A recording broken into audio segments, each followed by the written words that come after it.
You guys ready to rock? Oh, yeah. Cool, I'm ready to roll. So anyway, I just have two requests before I begin, if you don't mind.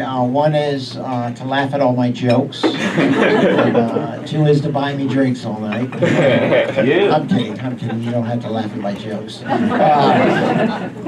So I'm getting ready to do my show tonight. I'm at home. I'm checking myself out in the mirror, putting on a nice shirt, fixing my hair, and I'm staring at myself for like an hour. And I don't know, maybe you guys can answer this question.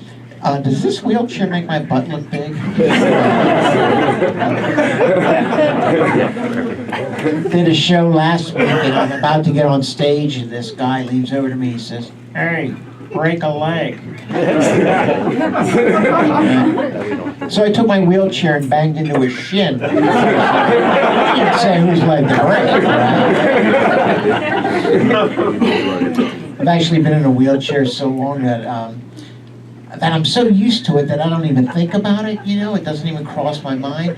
And people will come up to me and be like, "Hey man, what happened to you?" And I'm like, "I don't know, I was born ugly." There's times though that the people that made fun of me, they've called me names, they've yelled at me, kicked me, punched me. But that's why I don't like to spend Christmas with the family anymore.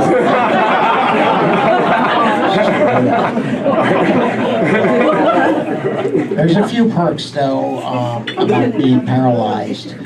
Like for one time I was in a bank and this guy came in with a ski mask waving a gun and he's like, "There's nobody move a muscle."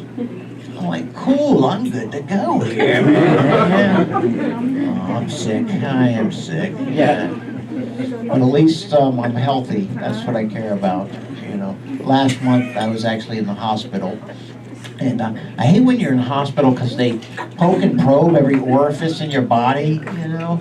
And what pissed me off was I was just visiting my grandmother at the time. Yeah. At least I'm not dead. Like those, have you heard about those horses at Santa Anita Racetrack? Like 25 of them have died like in the last 2 months. Oh my God. So if you guys are thinking of going to check out the horse racing, you know, they've closed that.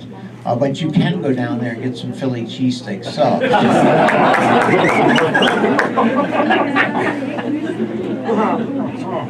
Written by a good friend of mine.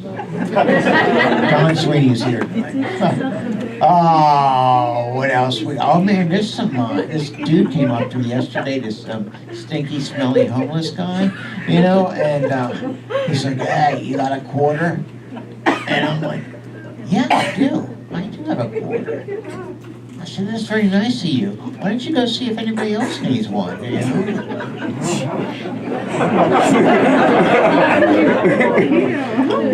And then, like tonight, there's some weird people. This dude came up to me and he's like, "Hey man, you want to buy some phonics?"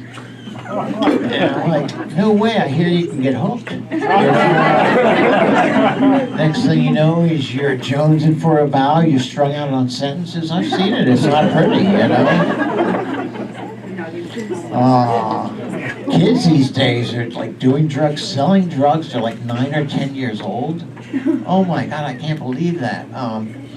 But it doesn't really bother me because they're a lot easy to haggle with it. I was driving around and I'm thinking to myself about all these drugs and kids doing these drugs. And like, I sort of felt depressed about the whole thing. It was sad and I was feeling really low and I pulled up to this stoplight and I looked over and I saw this cutest like 8 or 9 year old boy with like a Chicago's Cub hat on, bouncing a ball, and I was like, man, this is the world, this ain't so bad, you know, it's not so bad.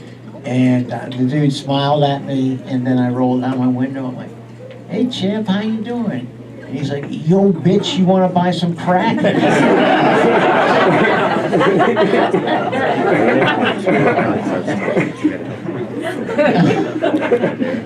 I was just doing a show a few months ago in whatever the hell it was, I can't even think about it. But they put me up in a nice hotel And I was so tired that night because the night before I had been up, watching TV and smoking heroin.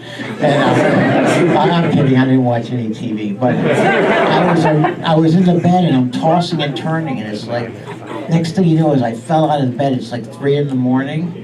And I'm thinking, well, I've got one of two choices. A, I can sleep here on the floor, or B, I can stay awake on the floor, right? And of course, the maid woke me up real early. I didn't even hear her knock. I just felt this cold vacuum over my naked body. But I think that's the way she thinks I normally sleep, because when I went back to my room, there was a little chocolate mint on the carpet. Thank you all very much, guys.